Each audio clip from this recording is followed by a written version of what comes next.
আমরা typing practice করার সময় বিভিন্ন সফটওয়্যার ব্যবহার করে থাকি। এই সফটওয়্যারগুলো হয় কোনো জিনিস লক থাকে, এ থেকে জেড পর্যন্ত প্রত্যেকটি অ্যালফাবেট থাকে না।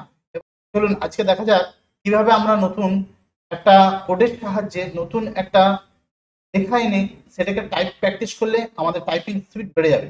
দেখুন আমরা চলে যাব মাইক্রোসফট ওয়ার্ডে। মাইক্রোসফট ওয়ার্ডে আসার পর এখানে সমান দেবো, লিখবো RAND, র্যান্ড, নিয়ে ফুল স্টপ দেবো, ডট দেবো, নিয়ে লিখবো ওল্ড। প্রথম বন্ধনী দেবো, প্রথম বন্ধনী দিয়ে 1 লিখবো, 1 দিয়ে কমা দেবো, কমা দেওয়ার পর আবার 1 লিখে টিপ টিপে ব্র্যাকেট দিয়ে দেবো, এরপরে এন্টার দিয়ে দেবো। এন্টার দেওয়ার সঙ্গে সঙ্গে দেখুন চলে এসেছে যে the quick brown Fox jumps over the lazy dog. এই যে ওয়ার্ডটা আছে, এই ওয়ার্ডটা দেখুন এ থেকে জেড পর্যন্ত যতগুলো অ্যালফাবেট আছে সবগুলো এখানে আছে, এবং এগুলো দেখে দেখে টাইপ করলে আমাদের টাইপিং স্পিডটা মাইক্রোসফট ওয়ার্ডে বেড়ে যাবে এবং কোনো সফটওয়্যারের প্রয়োজন পড়বে না। যদি ভিডিওটা ভালো লাগে অবশ্যই লাইক করবেন, কমেন্ট করবেন, শেয়ার করবেন, চ্যানেল নতুন হলে চ্যানেলটি সাবস্ক্রাইব করবেন। ভিডিওটা দেখার জন্য আপনাকে অনেক অনেক ধন্যবাদ।